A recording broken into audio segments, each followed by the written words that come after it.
que en Red Hat me permitían parar mi participación en conferencias. Son proyectos open source y necesitamos ir a las conferencias y contarles a los otros desarrolladores que pueden usar nuestros frameworks y nuestras herramientas. La empresa más exigente donde yo he estado, ¿no? Y donde yo he visto que no se escatima en recursos para que las cosas salgan bien. En Red Hat ser principal eres como un referente técnico, tener un ojo más allá de resolver los simples problemas. Hace 2 años había meses que teníamos hasta 3 meetups. Te mantienes al día de tecnologías, vas formándote con poco esfuerzo, pasarte por un evento, te cuentan algo, aprendes una cosa nueva, luego hablas con gente que trabaja en el sector.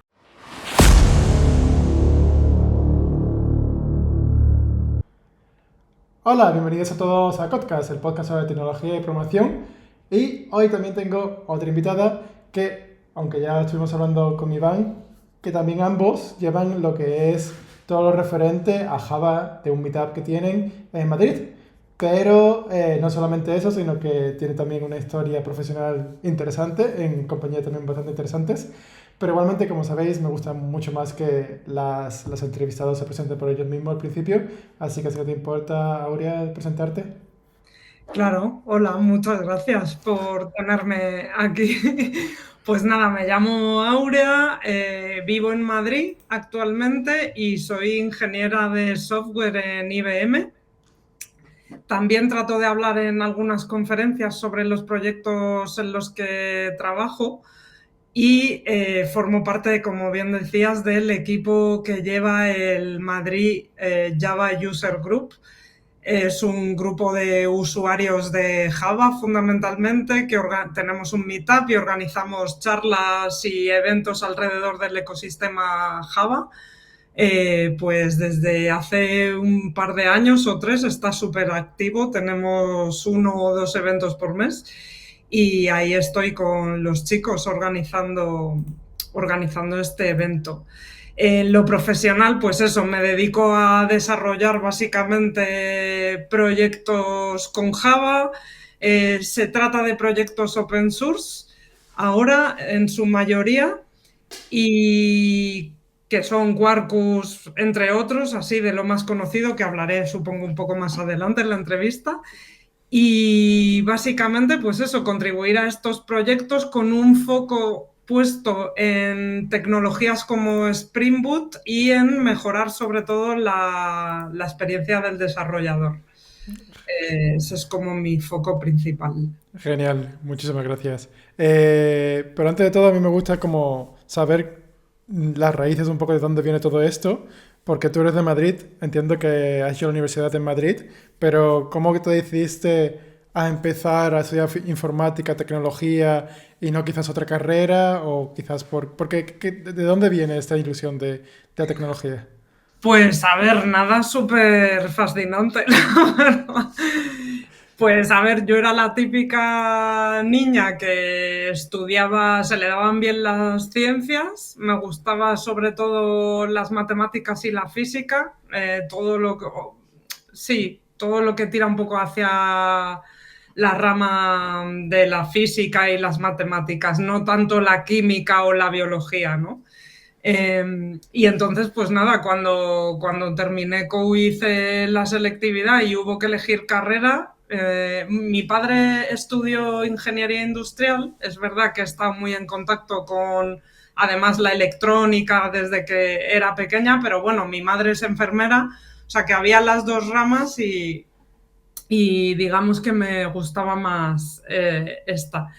Y nada, pues cuando hubo que elegir carrera puse un poco al azar, ¿eh? Hay unas cuantas ingenierías, pues porque en el momento como que sabía que quería estudiar ingeniería y no tenía muy claro cuál. Me acuerdo que mi padre me dijo, hombre, telecomunicaciones industriales siempre va a tener muy buenas salidas. Y entonces rellené así un poco random, al azar, y entonces me cogieron en la técnica de telecomunicaciones. Yo estudié ingeniería técnica de telecomunicaciones, la especialidad de telemática, que es, vamos, se solapa la línea que separa la informática de las telecomunicaciones hoy día es muy difusa. Así que fue un poco por eso. O sea, no sé si... o sea, fue telecomunicaciones, pero no había informática, o es que la informática era otro Sí, tipo había de rama. informática, pero yo no sé por qué, o sea, no sé si, no me acuerdo siquiera si lo puse, Ujú. si la pedí.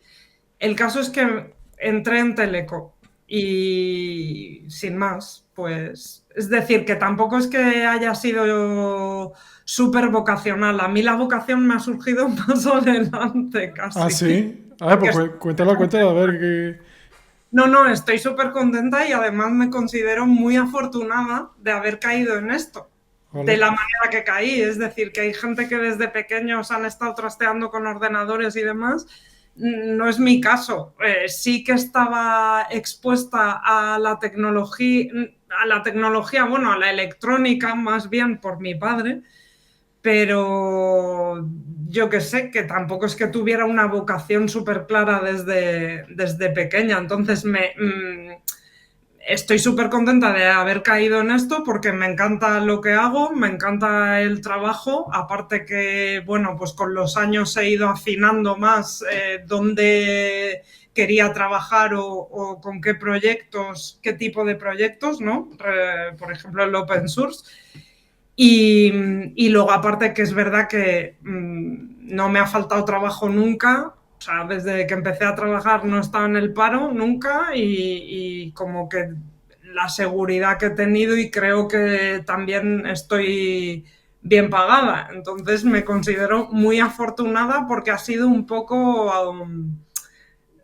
azaroso el asunto, vamos, que no es que yo lo buscara y demás, así.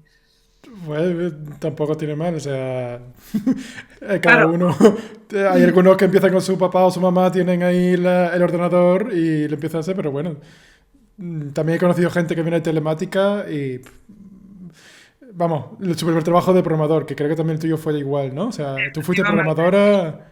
sí, sí, yo fue porque me entré en lo que entonces se llamaba DMR, creo, esta empresa, que luego fue, ahora es NTT Data. Ay, no me sale ahora el nombre que era antes. Bueno, una consultora que lo que hacía era coger un montón de gente recién titulada, juniors, y nos daban un curso de, me acuerdo, 250 horas de programación con Java. Yo Ah, había visto Java en la universidad, sobre todo en tercero.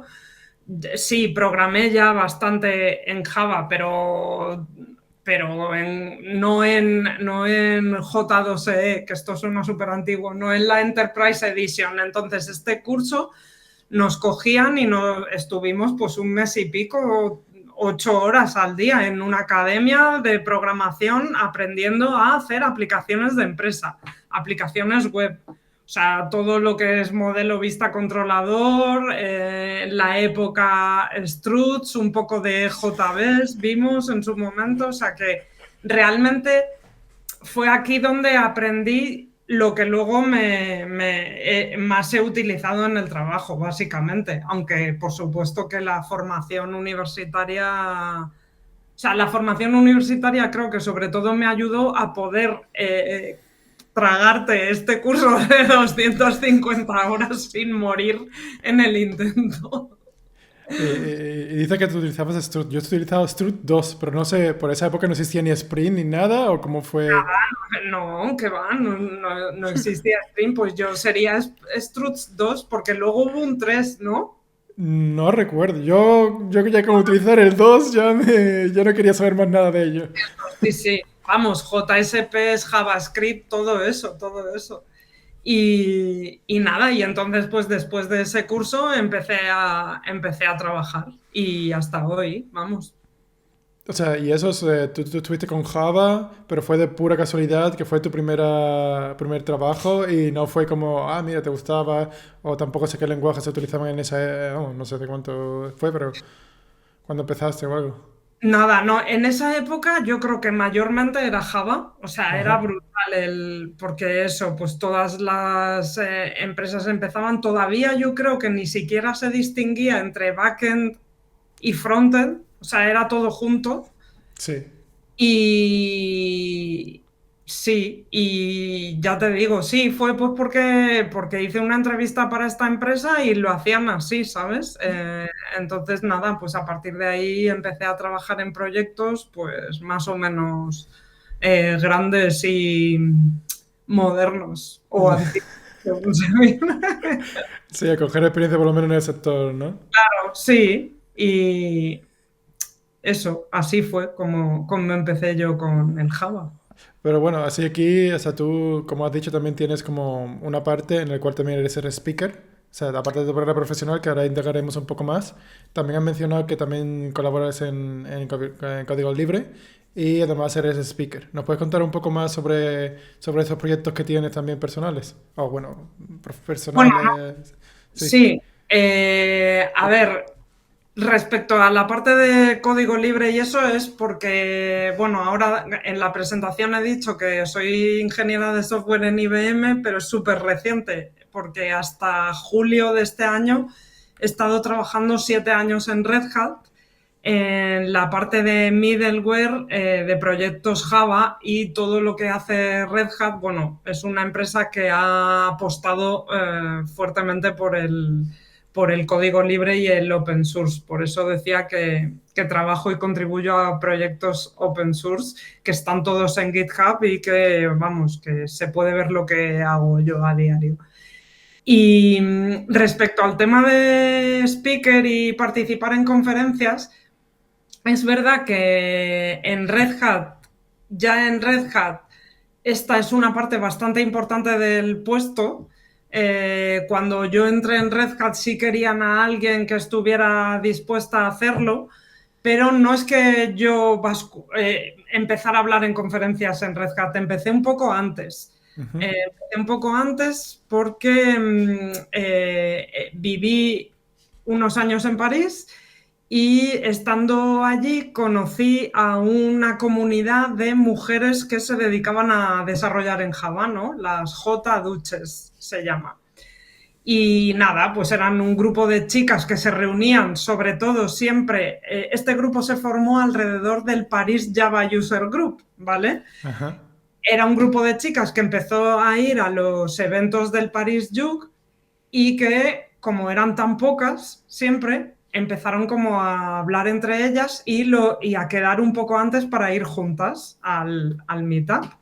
Entonces, a raíz de eso se formó este grupo de las J-Duches. Entonces, yo, una amiga mía, una gran amiga mía, que también es desarrolladora, porque nos hicimos amigas porque empezamos a trabajar en una misma empresa, se llama Katia Aresti, que es conocida en el mundillo, y, y entonces una gran amiga mía se integró en este grupo y a raíz de eso, pues yo también empecé a hablar con otras chicas que se dedicaban al mundo del desarrollo y que empezaron a trabajar un poco para fomentar la presencia femenina en este mundo de developers que es bastante escasa. Y Ujú. entonces, pues a raíz de ahí, un poco con el pique de, oye, Auri, ¿tú no quieres hablar en algún evento? Tal. Y fue así como empecé. Al principio, pues no sé si me preparé una cosa súper pequeña de 15 minutillos para presentar en esta comunidad antes del Paris Joug. Luego en una conferencia que hay de Java en París, que es una de las más importantes, siempre se organizan como eventos aledaños, es decir, que no forman parte de la conferencia en el sentido que están abiertos, puede ir todo el mundo. Pues ahí propuse otra pequeña charla de cosas que estaba haciendo, como que poco a poco sobre todo apoyada por este grupo de chicas que tenían ya más experiencia hablando en conferencias y demás, pues me fui animando. ¿Y qué ocurre? Que empecé a descubrir los beneficios que tiene hablar en público y dar conferencias y contar lo que haces. O no solo lo que haces, porque yo, por ejemplo, he hablado sobre proyectos en los que trabajo, pero también he hablado de cosas en las que no había trabajado nunca, precisamente para aprender un poco sobre ellas. Porque no hay mejor forma que aprender de una tecnología que hablar sobre ella, ¿no? Entonces, pues justamente muchas veces he estado en proyectos y en clientes que a lo mejor el proyecto era menos interesante porque era un código legacy o no estaba muy en la vanguardia de la tecnología, y precisamente para refrescarme y aprender algo nuevo, pues decía, venga, pues propongo una charla de esto. Y así ha sido. Y luego cuando llegué a Red Hat, la inmensa suerte de que en Red Hat me permitían dedicar tiempo de trabajo a preparar mi participación en conferencias. ¿Ah, sí? ¿En serio? Sí, sí, sí. Sobre todo porque, a ver, al final son proyectos open source y necesitamos ir a las conferencias y contarles a los otros desarrolladores que pueden usar nuestros frameworks y nuestras herramientas. Entonces, toda esa parte es muy importante. Entiendo. Ahora vamos a entrar un poco más en el Red Hat, pero quiero preguntarte sobre, claro, tú has dicho que estabas en Francia Sí. y primero o sea, ¿hubo algo así que tú dijiste, ah, ya, pues me voy a ir a Francia pues a vivir o trabajar? Y a mí me gustaría saber también, porque yo vivo en Alemania, y claro, ¿hay diferencia entre trabajar en Francia y trabajar en España? O sea, a nivel de, no solamente personal de cómo son las personas, sino también de, son más eficientes, son menos eficientes, tienen formas diferentes de hacer las cosas, tienen... ¿Cómo son allí? ¿Cómo...? Pues vale, a ver, empiezo un poco desde el principio de por qué me fui y eso, Venga, ¿no? venga. Vale.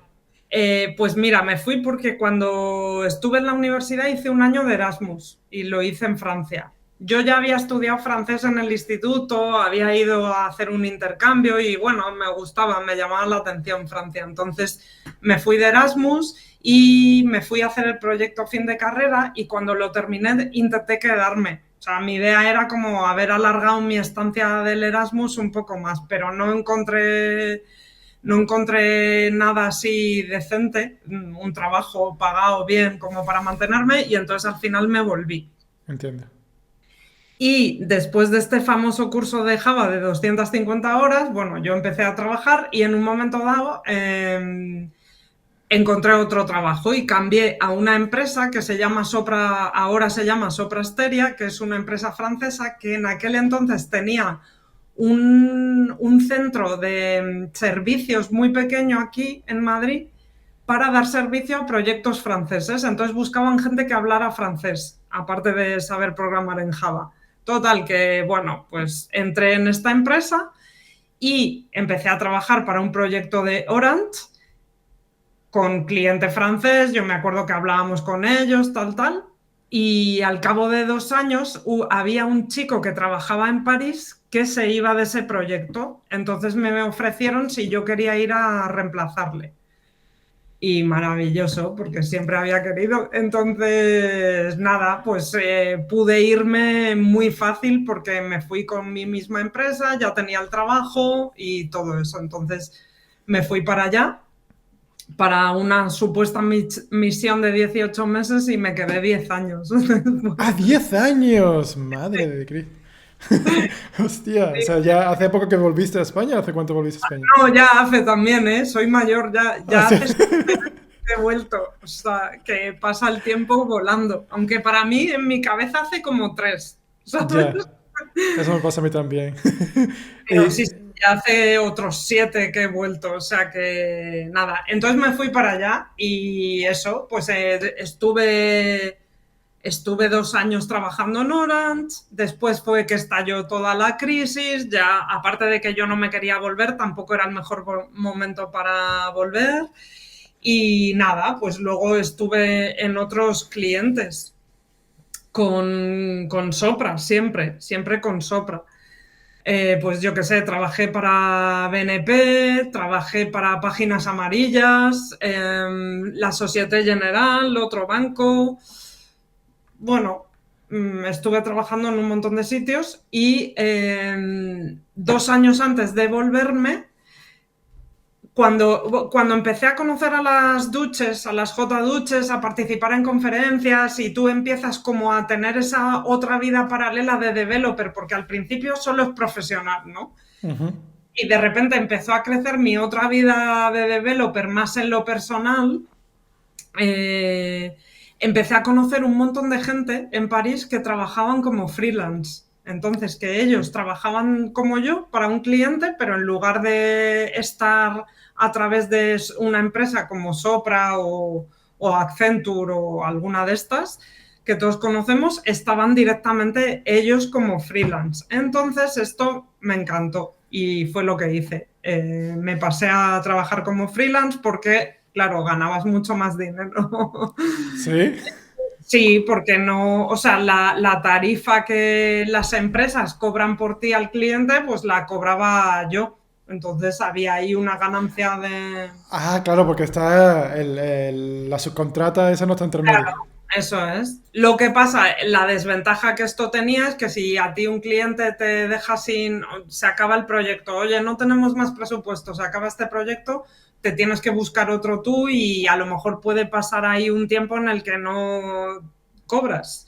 Ujú. Pero bueno, en ese entonces es que no había ningún tipo de riesgo, porque es que había trabajo por todas partes, ya yo empezaba a tener una red de contactos grande que si no era por lo profesional era por el Jack y todo esto, entonces no había riesgo. Y entonces los 2 últimos años antes de volverme a España estuve trabajando como freelance para una empresa un poquito más pequeña, pero también haciendo Java y un montón de cosas.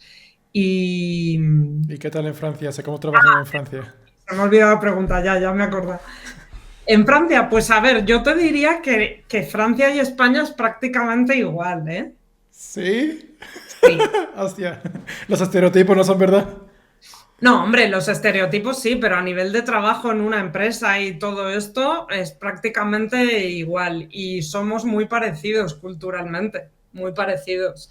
Eh, diferencias. He trabajado tanto con franceses, tanto en España como en Francia, que se me resulta difícil. A ver, yo creo que los españoles nos vendemos muy mal y nos creemos siempre que todos los demás lo hacen mejor que nosotros. Y eso no es verdad. ¿Pero te refieres a nivel profesional o Sí, a nivel profesional. En España las empresas son igual que en Francia, igual de productivas o igual de poco productivas. O sea, no veo diferencia. No veo diferencia. En España a lo mejor siempre vivimos mucho más con miedo. O Ujú. sea, sí que existe, por ejemplo, en Francia, ya lo vemos, ¿no? O sea, en Francia a la mínima te montan una huelga. Y te dicen, eso se nota, eso se nota en el ambiente profesional. Pero, por ejemplo, es que tú en París es una ciudad que como es tan grande y hay tantos atascos y el transporte falla un montón, bueno, yo es que alucinaba, porque es que en París no llega nadie a currar antes de las 10 de la mañana. ¿Y cuando salís? ¿Y cuándo salen? A las 6. Y sus 2 horas para comer, entre las 12 y todos a comer. ¿Pero Entonces, son ¿sabes más que hay eficientes o cómo? este ambiente es como relajado. Ajá. No hay la presión que hay en España, entiendo yo. Que en España es todo como un postureo de no, hay que estar súper temprano. O sea, hay que estar, aunque luego. ¿Y qué pasa? Que lo que yo encuentro es que allí al final, las 6 horas que producimos, porque es que es muy difícil producir las 8, son un poco más efectivas que aquí. Esta es la sensación que tengo, pero luego es muy parecido todo. No veo muchísima diferencia. Ujú. Mm. E incluso, o sea, de tú estar allí y de adaptarte a lo que es el ambiente cultural y todas esas cosas, de cómo no influye la forma en la que ellos realizan trabajos a la hora de... O es que ahora mismo no se te ocurre algo. Mira, una cosa que sí, siempre como en la forma de venderlo. O sea, le dan mucha importancia a explicar las cosas a los demás, tanto en interno, quiero decir, ¿no? Tú estás en una empresa, pues el tomar el tiempo de explicar qué estás haciendo en tu proyecto a otros departamentos, no dar las cosas por sentadas, sino y siempre, incluso adornarlo de más, ¿no? Cuando yo sí que tenía la impresión de decir, pero bueno, que sí, que muy bien, pero que no es para tanto esto. Le dan mucha importancia a cómo se venden las cosas, a explicarlas, creo que lo trabajan más en la escuela también, Ujú. lo trabajan más. Supongo que está cambiando todo aquí también, ¿eh? No sé, yo lo veo tengo 2 niños y lo veo que ellos ya en el cole trabajan mucho más las exposiciones y todo esto respecto a mi generación. Y eso sí me daba la sensación en Francia como que se lo toman todo como más en serio, como que sus proyectos, como si estuvieran trabajando para un proyecto de la NASA o de la ciencia que va a encontrar la vacuna contra el SIDA, Una ¿sabes? responsabilidad te refieres, ¿no? Como que tiene... Sí, se apropian más se lo apropian, lo hacen suyo y lo venden mucho más que nosotros. Ujú. Bueno, Mm. también he visto que tú solamente no has sido programadora, tú has sido también Scrum Master Sí, y ya hemos hablado un poco en privado, pero y aquí es, primero, ¿qué significa Scrum? ¿Para qué sirve? ¿Cómo se usa? Y también tu opinión personal, que recuerdo que tenías una opinión personal sobre esta metodología de Agile. Así que si nos puedes explicar qué es Scrum y ya luego tu visión sí. personal. Scrum es una implementación de las metodologías ágiles. Las metodologías ágiles que surgen en Japón, me parece, ¿no? Con Toyota y todo esto, que lo que pretenden es hacer ciclos de desarrollo más cortos para tener feedback antes y así desarrollar productos pues más ágiles que no están tan cerrados porque al final puedes incorporar novedades al tener un ciclo más corto, pues tu novedad, aunque tenga que esperar, pero son 2 semanas, no 6 meses.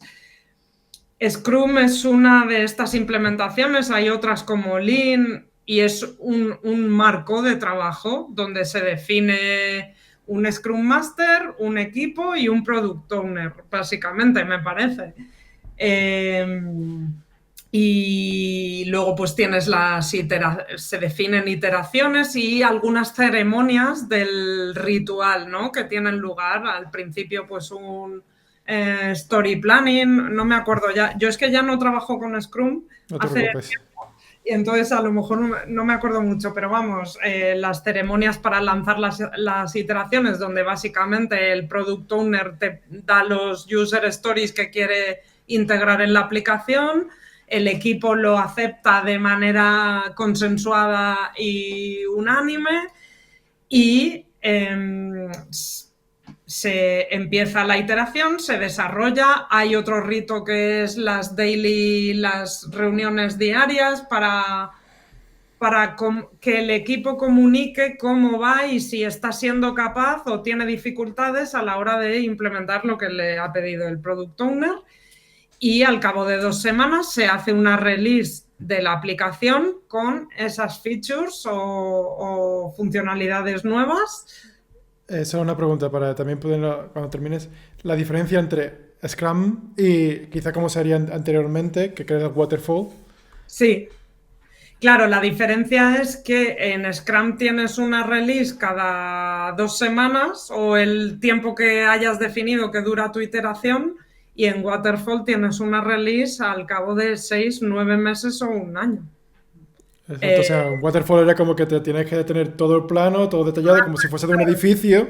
Necesitas todas las funcionalidades al principio, una vez las tienes que cerrar, ya no se cambian más, se empieza a desarrollar, se pasa a la fase de test, se rechaza todo lo que llega mientras tanto y al final del todo, si consigues dar el ok, pues lo llevas a producción. Sí, y en Scrum digamos que podrías tener tu aplicación en producción al cabo de 2 semanas. Bueno, o de 6. Vamos a poner 3 iteraciones. Luego hay muchas formas, ¿no? De Scrum, porque yo, por ejemplo, en mi última empresa que usábamos, hacíamos como la puesta en producción era cada 3 sprints. Entonces eran 6 semanas. Sinceramente, yo ya estoy un poco perdido porque cada uno hace Scrum como lo Sí. interpreta y bueno. Y aquí tu opinión de, más o menos ya tenemos una pequeña definición de lo que es. ¿Cuál es tu opinión? ¿Te gusta? ¿No te gusta? A ver, en la teoría me encanta, me encanta. Yo me hice Scrum Master porque me dieron la oportunidad en algún proyecto de hacer el curso, que el curso lo daba la alianza, la Scrum Alliance, que es un organismo, ¿no? Oficial que digamos, que certifica que has pasado por esa formación y entonces ya puedes ejercer de Scrum Master. El Scrum Master es la persona encargada de garantizar que el proceso se cumple, que el product owner te da las cosas como el equipo las necesita y que ya no viene a molestar más al equipo ni que y demás, que el equipo tiene todo lo necesario para avanzar. Luego hay un parámetro en Scrum que es la velocidad, ¿no? Que es en Scrum se planifican las cosas por puntos de complejidad, no por tiempo que tardas, que esa es otra gran diferencia respecto al waterfall, ¿no? Porque el waterfall tú dices, esta funcionalidad que son 6 semanas y esta no sé cuánto, entonces vas viendo la gente que tienes y en función de eso haces tu planning de toda la vida. Y en Scrum no. En Scrum la velocidad te da el número de puntos de complejidad que tu equipo es capaz de producir en una iteración, y la velocidad no es un parámetro que sirve para medir la productividad del equipo. No, sirve para planificar, justamente. Entonces, si tu equipo es capaz de sacar 25 puntos de complejidad, pues tú sabes que solo puedes planificar funcionalidades que en conjunto valgan 25 puntos. Entonces, el Scrum Master es como el que tiene que garantizar que todo eso ocurra y fluya. Mi opinión es que está súper guay. O sea, me parece, no concibo otra manera de funcionar en un proyecto informático porque es completamente inevitable que las funcionalidades cambien. Es completamente, veo imposible que un product owner tenga en su cabeza un producto de software del principio hasta el final y que ese producto sea bueno. Es decir, sí, lo puedes tener, pero luego vas a pinchar en la UX o en ciertas cosas que es que no. Entonces me parece como que es la forma evidente. O sea, que si nos dejaran a los developers trabajar solos, trabajaríamos así, ¿sabes? Ahora bien, es verdad que se ha producido como no sé, como que se ha puesto de moda o se puso, porque ya la agilidad encima ya es pasado, ¿no? Ya es vintage. Y se puso de moda la agilidad y el Scrum y parecía que tenías que ser Scrum Master para que eso funcionara y no, yo no, eso no estoy ¿Cómo? muy de acuerdo. Quiero decir que ya te digo que la forma es que si dejas a un equipo de developers, les dices, quiero este producto, van a funcionar así, porque es que es la manera como natural de hacerlo. Eh, eso. Y que ha habido unos años donde un montón de gente quería hacerse Scrum Master y justamente yo, mira, me alegro un montón de haber vuelto al desarrollo. Nunca fui solo Scrum Master yo. Siempre, porque la carga de trabajo de un Scrum Master muy grande tiene que ser el equipo para que estés dedicado full time a preparar la retro y a preparar la daily. Ujú, Entonces, ujú. nunca dejé de programar y me alegro, pero sí he conocido gente que lo dejó y que eran jefes de proyecto y que pasaron de ser de jefes de proyecto a ser Scrum Master y ahora están un poco en tierra de nadie. ¿Pero por qué crees eso? ¿Qué es lo que pasa con que ahora mismo no van, que estén en tierra de nadie al ser Scrum Master?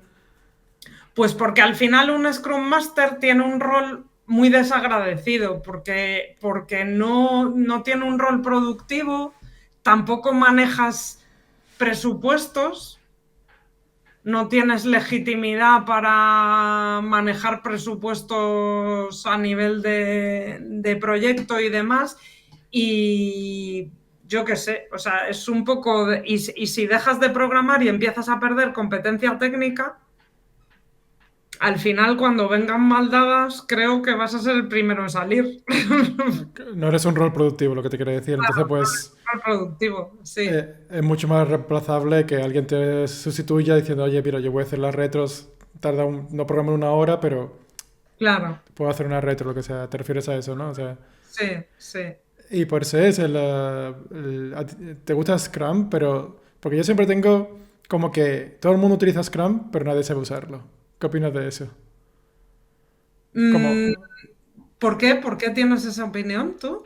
porque cada vez que, o por lo menos mi forma de verlo es que todo el mundo, ah, sí, utilizamos Scrum y somos súper ágiles y somos no sé qué, pero al final cada uno como que se inventa un poco la forma de trabajar con Scrum y nadie sigue, pues, digamos, como una metodología o algo así. Entonces no sé cómo lo ves tú. No, en mi opinión, yo cuando lo he utilizado sí que se ha seguido y hacíamos las ceremonias todas y o sea, el sprint planning. Luego teníamos otra en medio de la iteración, por ejemplo, que era como para ir puntuando los stories del futuro, ¿no? Para que el product owner tenga una idea de lo que cuesta en complejidad y tal. Y luego hacíamos retros. Sí, sí. Las dailies, por ejemplo, creo que la daily al final no es muy útil porque creo que al final se convertía como en una reunión donde tú haces tu reporting, donde el jefe ve que sí, que estás trabajando y que vas a sacar tu... Pero en realidad no es eso. La daily es para que Ayudar. digas, oye, estoy atascado aquí, necesito ayuda, ¿quién tiene disponibilidad? Tal, venga, pues echamos un rato de per programming. O, ¿sabes? Sí, las daily no tengo muy mala experiencia con Scrum. Luego, sí, también es verdad que al final, como ha habido tantos años de cultura waterfall, también es verdad que algunas iteraciones se convertían en pequeños ciclos waterfall. Sí, sí. Y bueno, esas cosas, pero no tengo, pero ya te digo que no veo, y lo que me chirría un poco también de Scrum es que a lo mejor vas a una entrevista y te preguntan, ¿no? ¿Y sabes Scrum? Y pienso, pero es que no hace falta saberlo, si es que lo vas a aprender en 3 días.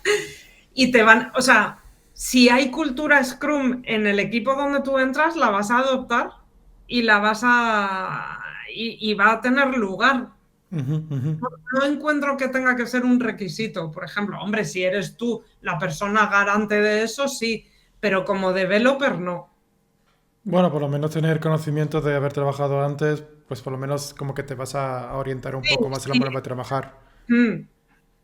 Y bueno, y ahora aquí, o sea, tú te devolviste entonces después de estar un poco en Francia, te volviste a España, ¿fue por temas de trabajo también o temas personales? Si no es personal tampoco te Un poco personal. Me volví a España porque llevaba ya muchos años allí y uy, se presentó me tenía que cambiar de casa, se presentó, llegó un punto ahí que tenía que mudarme de casa, no sé qué, y fue como, buf, pues es que si quiero volver algún día, quizás ya, porque Ujú. si no, ya tenía 2 hijos, que los tuve allí, entonces, claro, eh, eso, entonces me volví un poco así, a ciegas. Entiendo. Y aquí ya empieza como es la etapa de Red Hat, ¿no? O sea, cuando ya volviste a España. Estuve 6 o 7 meses trabajando en otra empresa antes que Red Hat. Lo de Red Hat surgió un poco después. Ajá. No me vine sin saber lo de Red Hat ni nada. Y de hecho me fue dura la vuelta, ¿eh?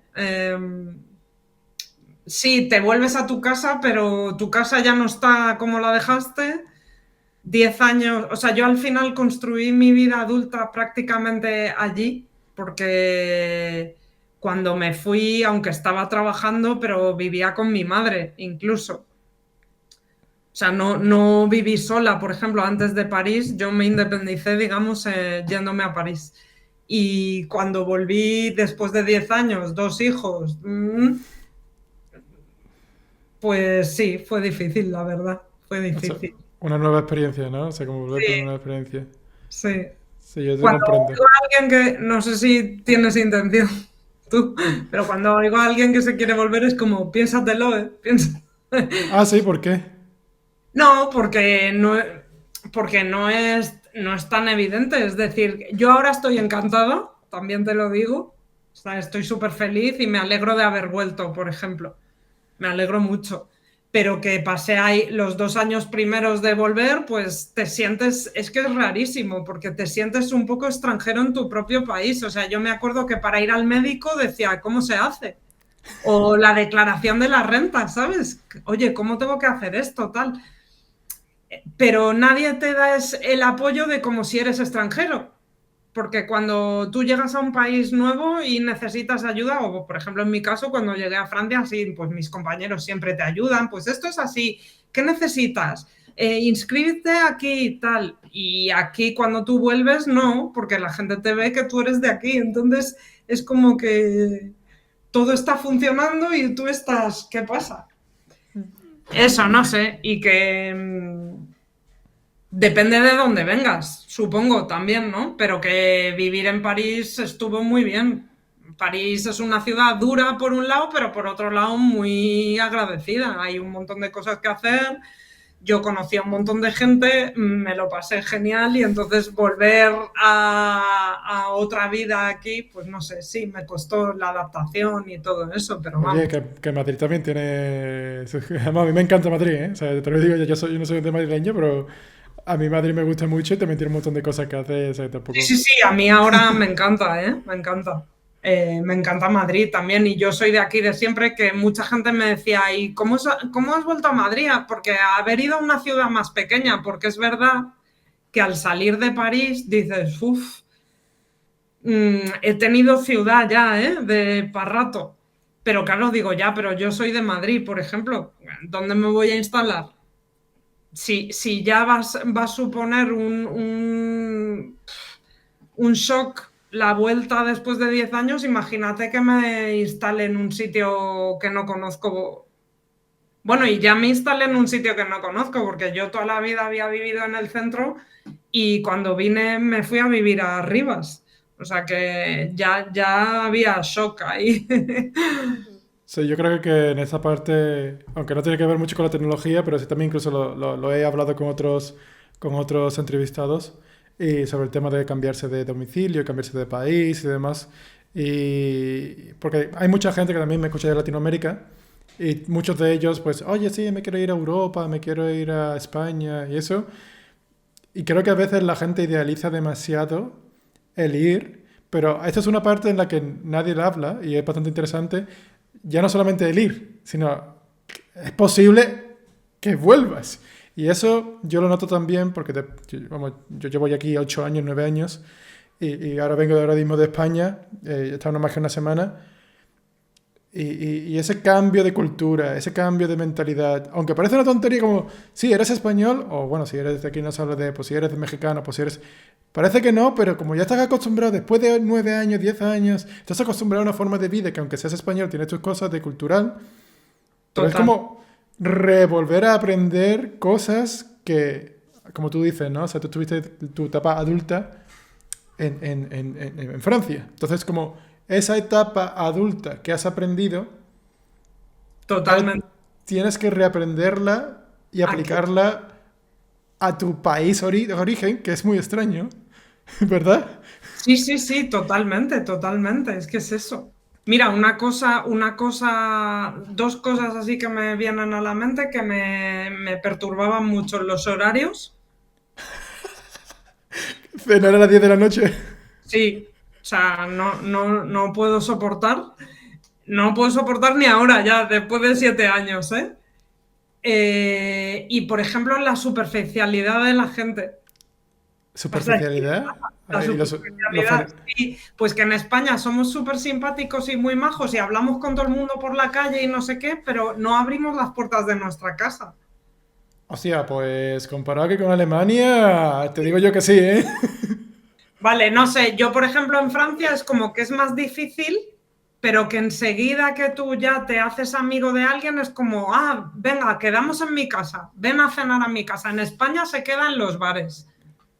Sí, tenemos una cultura más de Sí, puertas para en afuera. España se queda en los bares o se queda en la calle. En general, poca gente te invita a casa.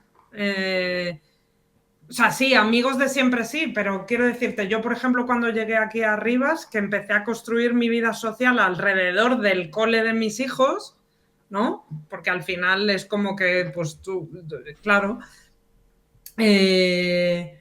o sea, siempre era yo la que decía, pásate, venga, te pasas por casa y cenamos. O sea, lo que es, te invito a cenar a mi casa, voy a cocinar para ti. Eso es una cosa que yo me traigo de Francia, por ejemplo. En España no se hace, no se hace. No, O sea, tienes no es que no razón. te dejen entrar en casa, tú vas a recoger a tu hijo a casa de su amigo y sí, pasas a su casa y saludas. No es que no te abran las puertas, pero no somos... O sea, las relaciones personales son más fáciles y fluyen más rápido, pero un poco más superficiales, encuentro yo.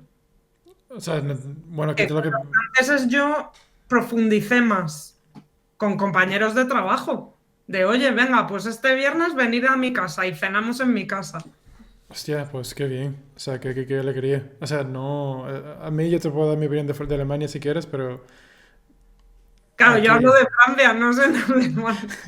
Pero sí es interesante, ¿no? O sea, y además el volver a eso es como, oye, ¿por qué no me invita a su casa o algo así, ¿no? O sea, como, no es como que, ¿por qué no me invita? Es como, ¿qué pasa aquí, no? Eso no estoy acostumbrada, ¿no? Es como algo así, supongo. Mm, Sí, yo te entiendo completamente la parte adulta de este nuevo, mm, como volver a pensar. Igualmente, o sea, ya aquí empezaste con la carrera de Red Hat, aquí ya me gustaría como, porque claro, Red Hat es bastante influyente en el mundo de tecnología y mm, creo que también está asociada bastante al mundo de, pues, de eso, del open source, porque también de todo lo de Ubuntu y demás, y creo que mm, de alguna forma también está asociada mucho a Java, porque creo que se usaba mucho Java ahí también dentro de la empresa, ¿no? mm. Pero aquí antes, ¿cómo es trabajar en Red Hat? ¿Es algo diferente? Porque tú has mencionado sobre algo de que se utiliza mucho el código libre. ¿Cuál es tu experiencia en trabajar allí?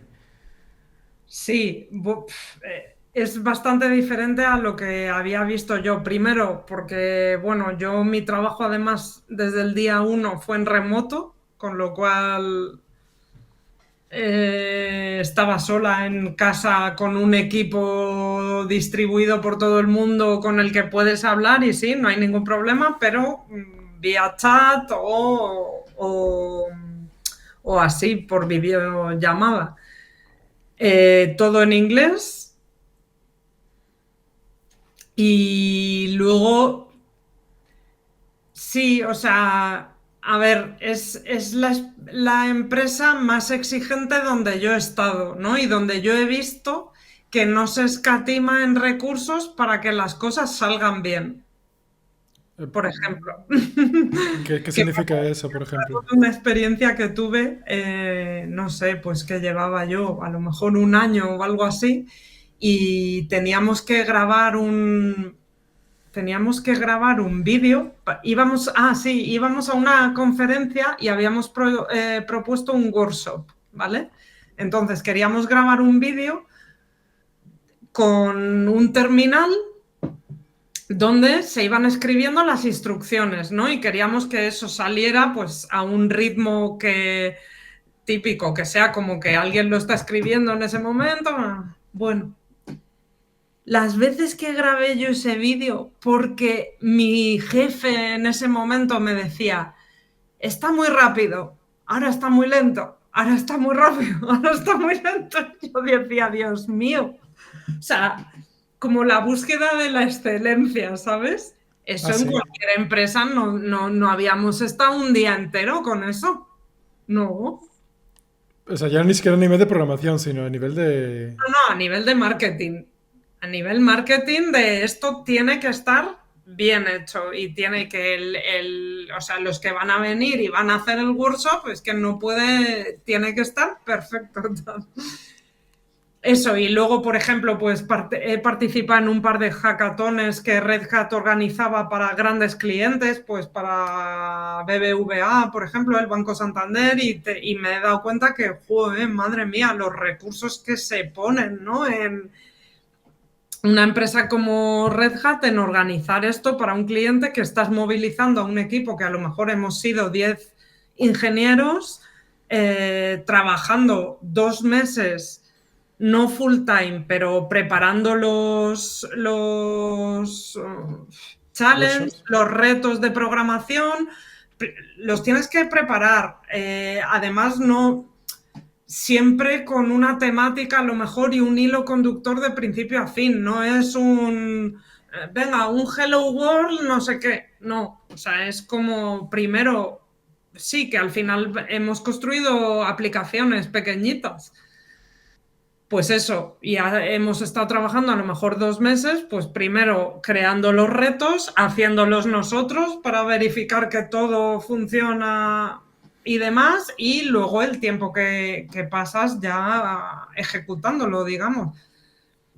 O sea, el nivel de recursos que se invierte en promocionar y vender la tecnología es completamente, vamos, no, yo no había estado en un sitio así. Por reputación, ¿no? ¿Eh? Por reputación entiendo, supongo que será, ¿no? Sí, y por cultura, yo creo que además como son americanos, no sé, la cultura americana es mucho más así, creo O yo. todo o nada, ¿no? Sí, sí.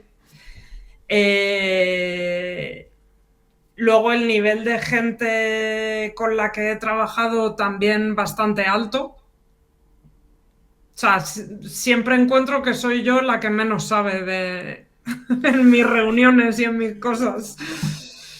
Y Y luego que sí, la forma de trabajar también es muy exigente, o sea, también te buscan como la excelencia a la hora de crear software y demás, o... sí, sí, pero bien, o sea, no me encontraba disgusto, por ejemplo, es como que sí, se busca en el sentido de, oye, no pasa nada, lo has hecho así, pero hay una forma mejor, un poco como que los egos, Sí. sí, pues cuando te hacen una code review en una pull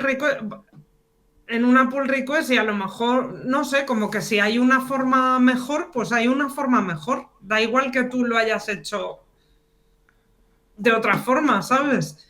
No sé, y como que sí, se busca la excelencia y como es como si fuera un poco un artesano. Me ¿Cómo? recuerda un poco como el trabajo artesanal, ¿no? Si tú te imaginas un oficio, un carpintero trabajando la madera frente a la fábrica de IKEA, No, ¿sabes? no, perdona, no, no. Pues o sea que, a ver, que en Red Hat, sí, la creación de software que lo veo un poco parecido a un trabajo artesanal, en el sentido de que no se mira cuánto tiempo llevas trabajando en esta feature. O sea, yo desde que he entrado en Red Hat no he puesto en un parte de actividad 5 días y medio. O sea, O lo he puesto a posteriori, perdón, sí lo he podido reportar a posteriori, pero que durante el momento, en cambio en otros trabajos era como, oye, esto hay que entregarlo ya, venga, da igual, ya lo refactorizaremos, apuntamos deuda técnica aquí, pero hay que entregarlo ya. Y en Red Hat, en la parte que yo trabajo, porque además no todo es así, pero que son proyectos open source, que hay un montón de desarrolladores implicados en ellos y no todos de Red Hat además, o sea que hay un estándar bastante alto que cumplir porque si no es que el proyecto se nos va. ¿y Entonces, tú estuviste trabajando directamente en el código fuente de open source o cómo, en qué parte estás? sí, yo sobre todo he trabajado, por ejemplo, en Quarkus, que es un framework parecido a Spring Boot, en algunas extensiones. He trabajado en otro proyecto que se llama Decorate, que es un annotation processor, un procesador de anotaciones que sirve para crear los manifests de aplicaciones para desplegar en Kubernetes o OpenShift. Entonces, es pues eso, sobre todo en estos dos. Luego en Stork, que es un proyecto que hace Service Discovery. Es una librería que puedes utilizar vía Quarkus o de manera independiente para hacer Service Discovery y Load Balancing y hacerlo del lado cliente, ¿no? Y además la puedes extender para implementar tus propias estrategias si las que vienen en Stork no te cuadran con lo que necesitas. Mira, ahora que te tengo que trabajar con Quarkus, aquí tiene una pregunta bastante interesante. Venga. Porque tengo a alguien que directamente trabaja con Quarkus. Eh, Aquí es, ¿cuál es tu preferido entonces? ¿O cuál te gusta más? ¿Quarkus o Spring? Hombre,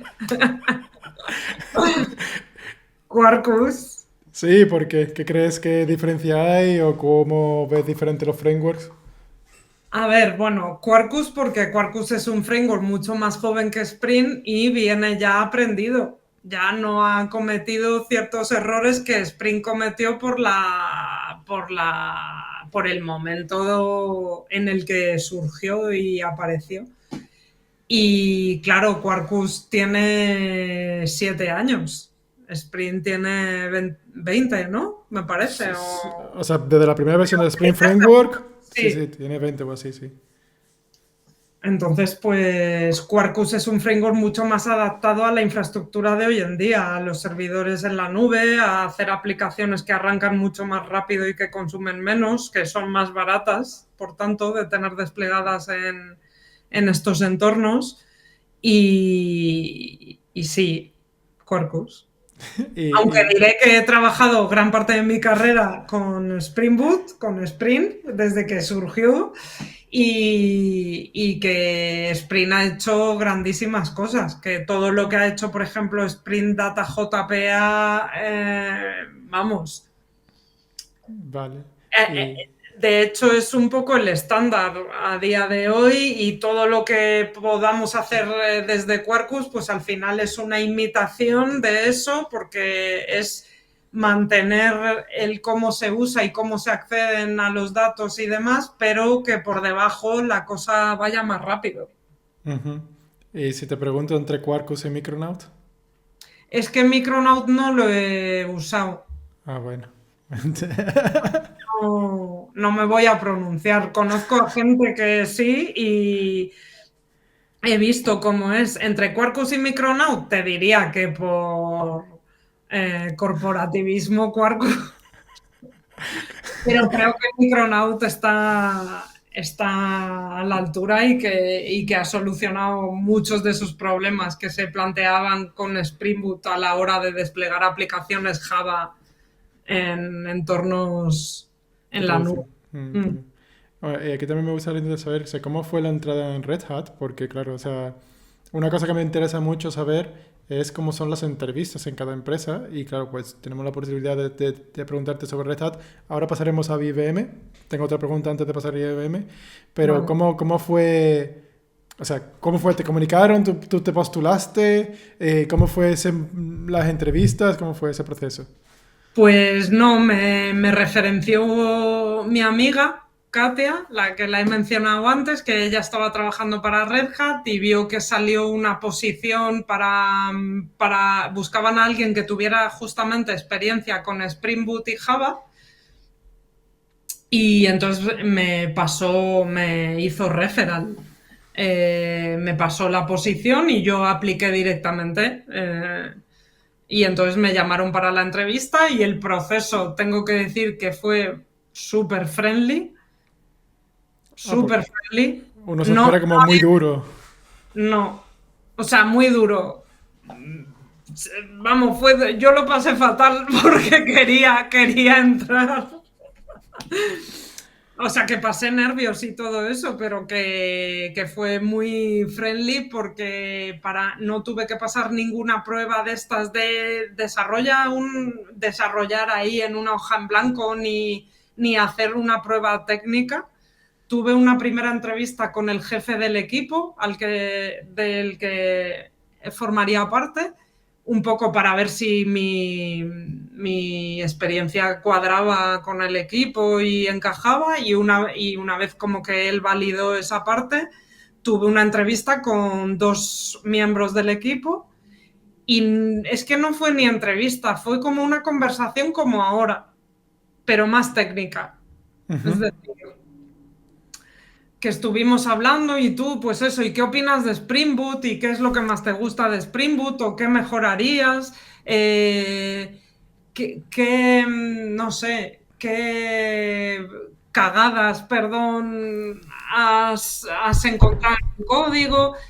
No sé, pero como en términos de conversación, ¿sabes? Ujú. Como lo que puedes hablar después de una conferencia con gente técnica ahí a la salida de una charla.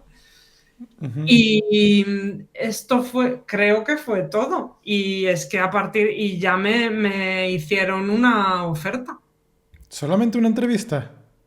con el equipo. Sí. Bueno, la del hice una con recursos humanos, una con el jefe y una con el equipo. Sí.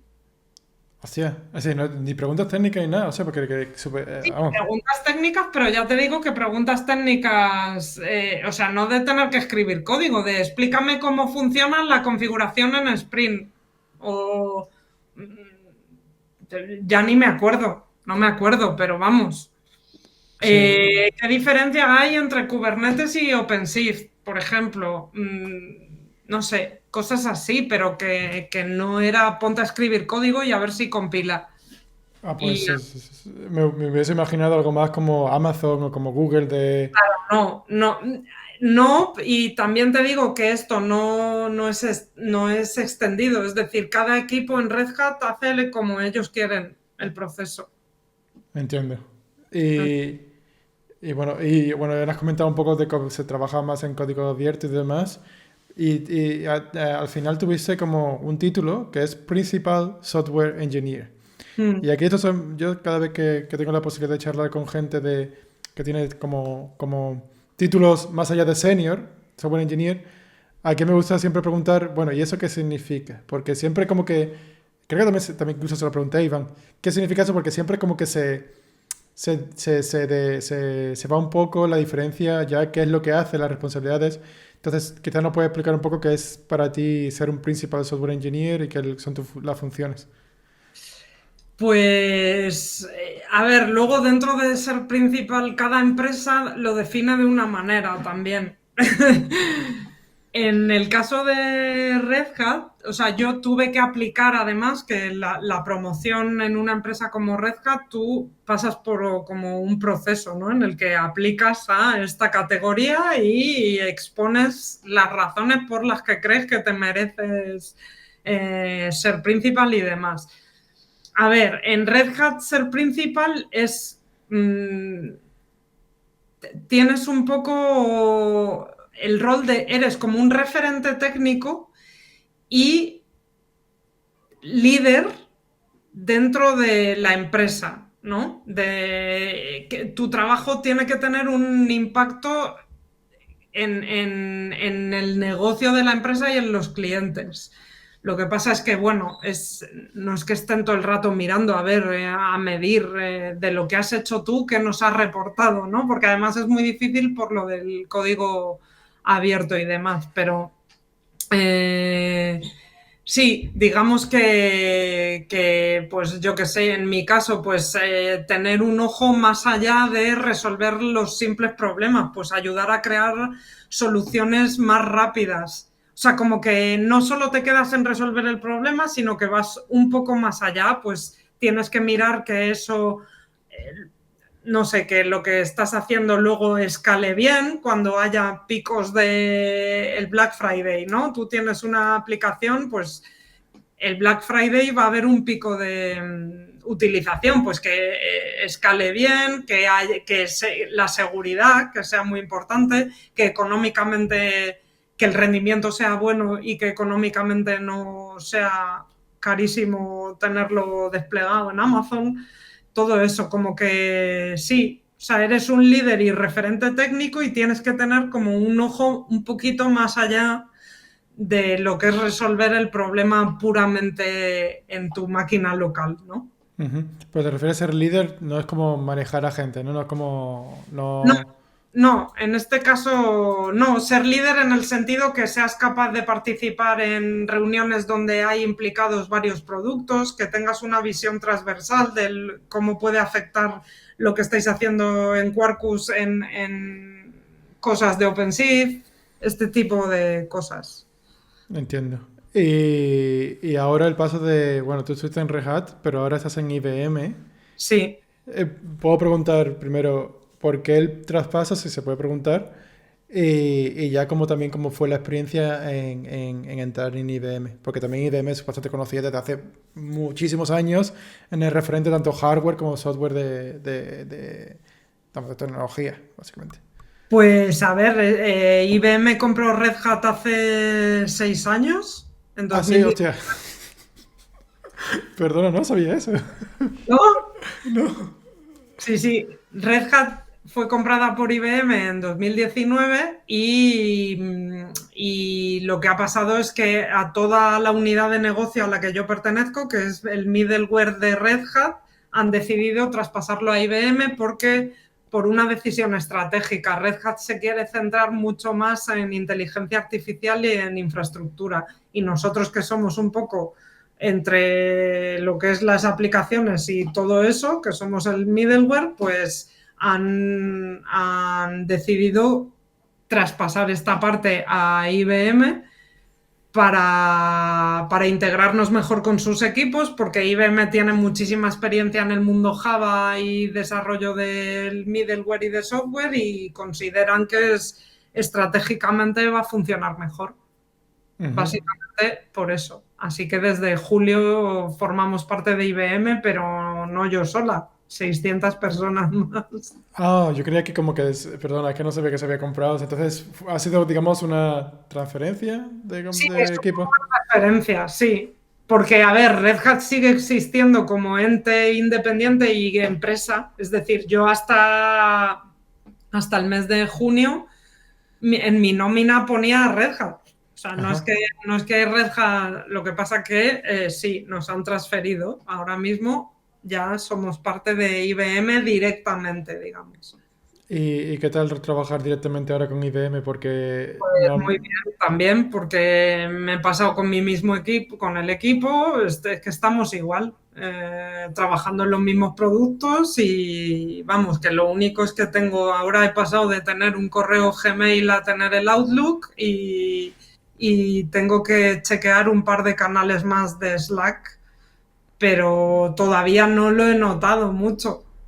Ah, sí, porque sé, por ejemplo, que entre VMware y Broadcom, Broadcom sí que ha influido bastante. Entonces no sé si no ha habido ningún cambio así como de Todavía política.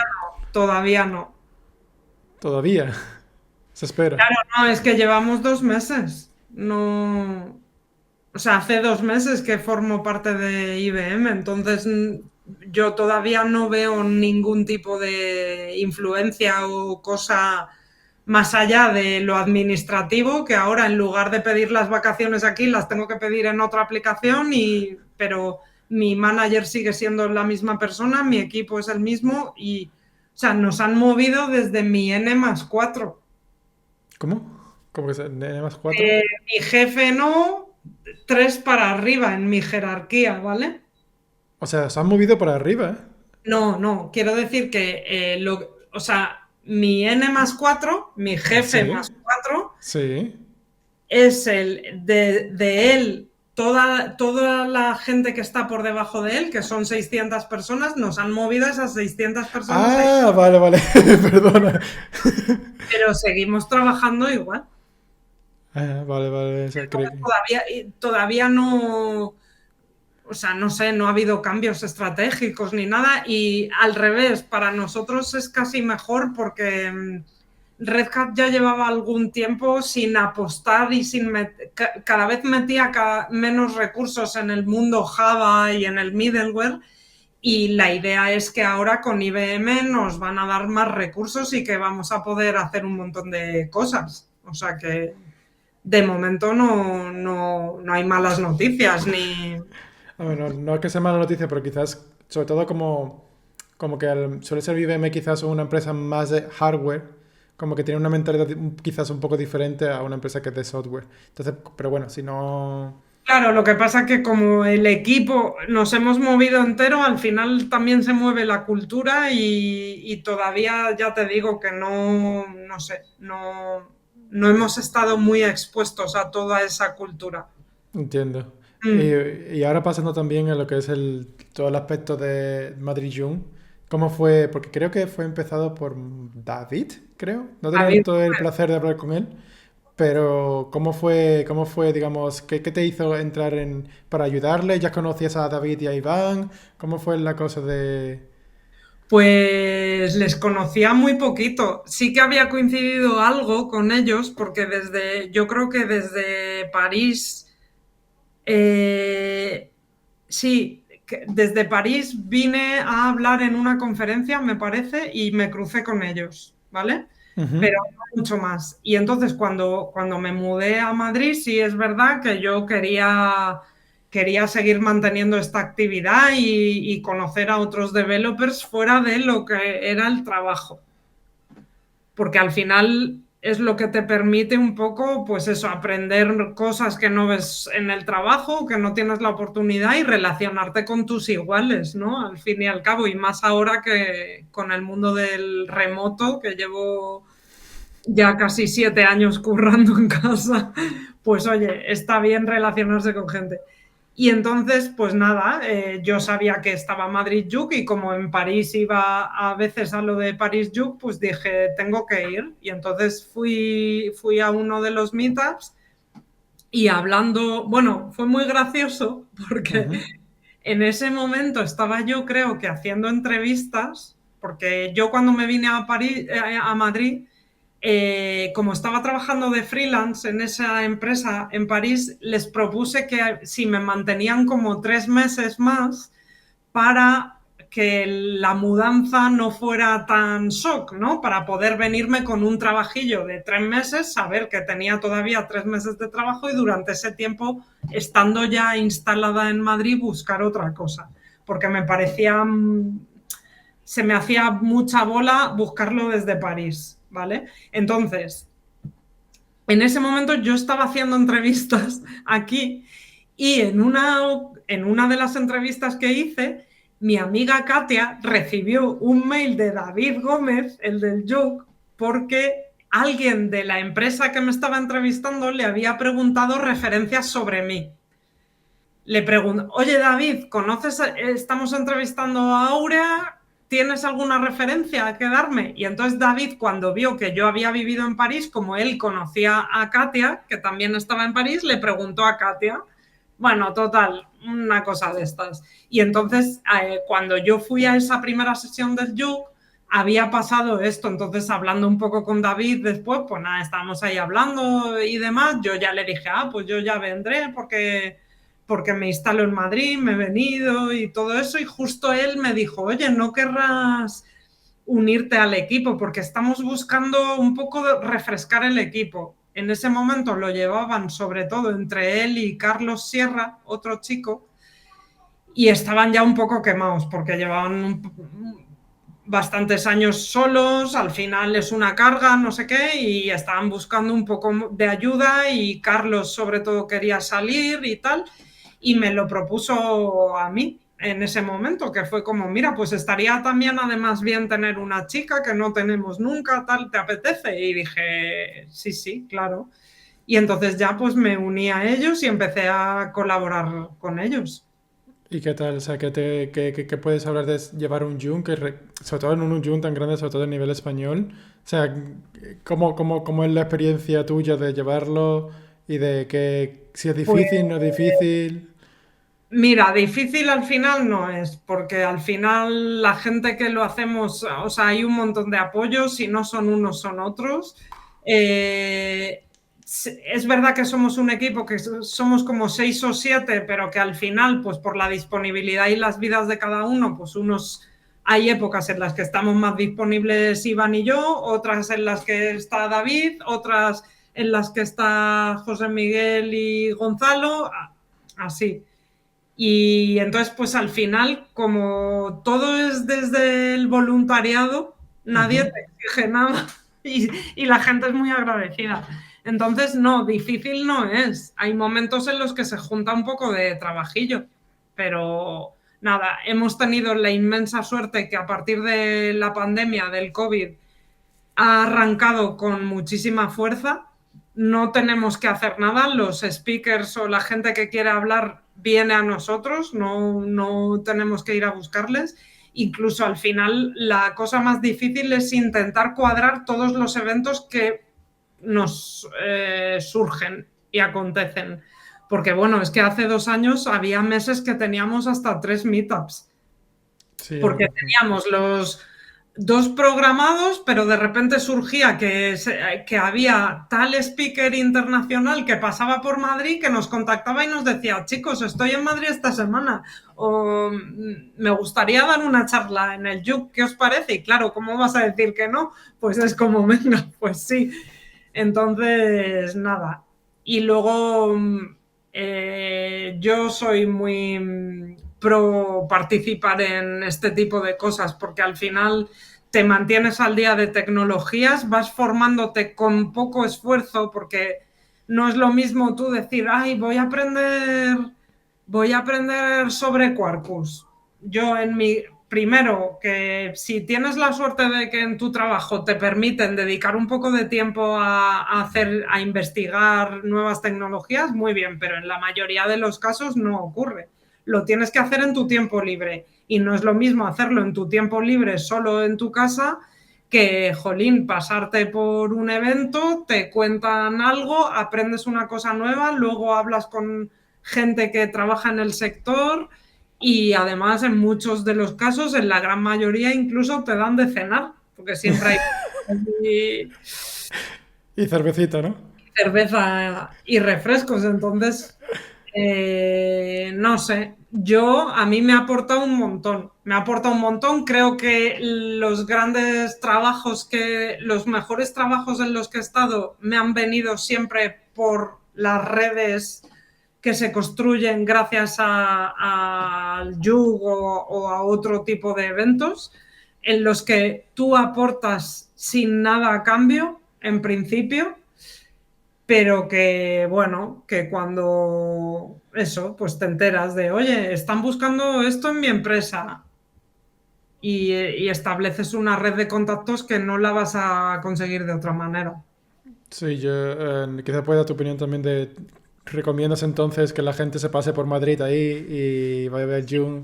Pasaros por Madrid, si tenéis algo que contar, decírnoslo con un poco de tiempo y buscamos la fecha y la manera de que lo contéis y si no, pues venid a oír lo que tiene que contar otra gente. De hecho, la semana que viene es la vuelta después del verano, que tenemos un evento para presentar las novedades de Java 25, que sale ahora en septiembre. También lo hacéis online, ¿no? Porque le echaré un vistazo yo también. Lo hemos estado haciendo online durante un montón de tiempo, casi 3 años. Lo que pasa que desde el año pasado, desde la mitad de enero de este año, más o menos, las estamos grabando y las subimos a posteriori, porque antes las transmitíamos en directo, pero ahora no, porque logísticamente es un poco, se nos ha complicado. Pero sí que las grabamos y las subimos un par de días más tarde y están todas disponibles en YouTube, en nuestro canal de YouTube.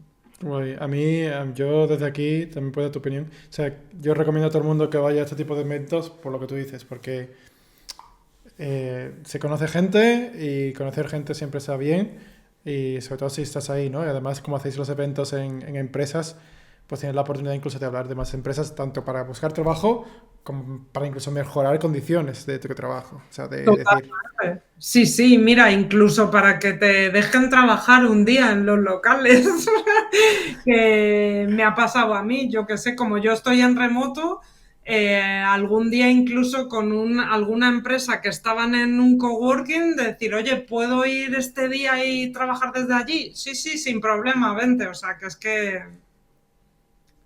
genial, genial. Y ya también sobre preguntarte sobre el tema de speakers, porque tú hablas de diferentes temas. Y quizás también que nos puedes decir un poco de cuáles temas sueles hablar, porque aparte de la JVM y de además de sistemas distribuidos y demás, también tienes otra faceta que creo que eh, intentas apoyar, digamos, como hemos hablado, creo que sobre todo al principio, como la intentar representar pues el sexo femenino a esa industria que es muy masculina, ¿no? O sea, aquí ya no puedes dar tu opinión y sobre todo también te viste en París, pues un grupo de ello. Entonces quizás nos puedes contar un poco más sobre qué significa eso, o incluso personalmente, cómo te ha ayudado también tener referentes femeninos que te impulsaron a decir, oye, pues vete a echar una charla y que no pasa nada, ¿no? Sí, lo es todo, lo de tener referentes lo es todo. Porque claro, si no hay referentes, pues las niñas o las chicas no se proyectan en puestos técnicos. Es que no sé, ni siquiera aparece en tu imaginario, ¿no? Tú no piensas en algo que no has visto o que no tienes en mente. Entonces, eso. Eh, y sí, o sea, yo intento hablar y casi siempre hablo solo de cosas técnicas. No me gusta dar charlas de soft skills ni nada de esto, porque justamente yo soy alguien que hace código y quiero hablar de lo que hago, que es código. Ujú. Entonces, procuro hablar solo lo técnico. Y sí, me parece súper importante representar a las mujeres en esto y si eso sirve para que las que se estén planteando, porque al final cuando eres junior todos empezamos programando, ¿no? Pero luego pues ya empiezas a tomar caminos diferentes, que oye, que está muy bien. Y conozco a chicas que son jefas de proyecto y que son jefas de proyecto por vocación y se les da súper bien, fenomenal. Pero si te estás planteando ser jefa de proyecto porque crees que no eres buena técnicamente, no. Ujú. No hay buenos o malos técnicamente, hacen falta un montón de gente escribiendo código y si a ti te gusta, tienes que hacerlo y seguir en ello y entonces pues nada. Y por eso me gusta hablar de lo que hago para que se vea que hay chicas, hay mujeres haciendo código y programando y que siguen su carrera profesional en ese sentido, en lo técnico. Tener por lo menos poner tu granito de arena, intentar ser representante de ella. Oye, mira, hay una chica hablando aquí, o Claro, sea, yo también lo puedo hacer, ¿no? No sé. y yo qué sé, yo es que si voy a una conferencia, pues y veo que hay una charla que la da una chica, pues me gusta, la verdad. Entonces, Entiendo. cambia un poco, sí, no sé. Y las de chicos también, ¿eh? Que no me tilden luego. Sí, sí, imagino que, bueno, pues al final, pues, tener representantes a chicas también, pues, pues eso, ¿no? O sea, tener a gente que tú en tu cabeza tenga, ah, sí, puedo hacerlo. Que no sé cómo será, aquí no lo hemos hablado, que no sé cómo sería telemáticamente cuando empezaste a estudiar o algo, pues, de telemática. Pues sí, muy pocas chicas. Yo creo que en mi clase de primero éramos 125 y creo que había 7, 8 chicas. Poquitas, Muy poquitas. pocas. Sí, me da la impresión que ahora hay menos, fíjate, ¿eh? Ah, Cuando- sí. sí, pero bueno, es una impresión porque no puedo hablar, no estoy yo integradísima en la universidad, ni estoy allí, ni veo lo que hay, pero jolín, en el JUC no vienen chicas. ¿Y antes sí o...? Tampoco, pero que lo que cabría esperar es que cada vez no hay más, pero no, en el yugo tenemos muchísimos problemas para atraer, para tener chicas en los eventos, en el público, no te hablo de hablar, Sí, o sea, básicamente que estén ahí, vaya, que no... que asistan porque van a hablar de un tema que les interesa profesionalmente. Es que muy pocas, muy pocas. Entiendo, bueno. Así que Pues, no creo que vaya mejor, no sé. pues nada, Aurea, o sea, creo que lo podemos dejar por aquí. Yo creo que esta es una buena conversación. Espero que te la hayas pasado bien, que te haya gustado, que te hayas sentido cómoda. Sí, sí, sí, muchas gracias. Así que lo vamos a dejar por aquí y voy a cortar ya, ¿vale? Así que nada, hasta luego a todos.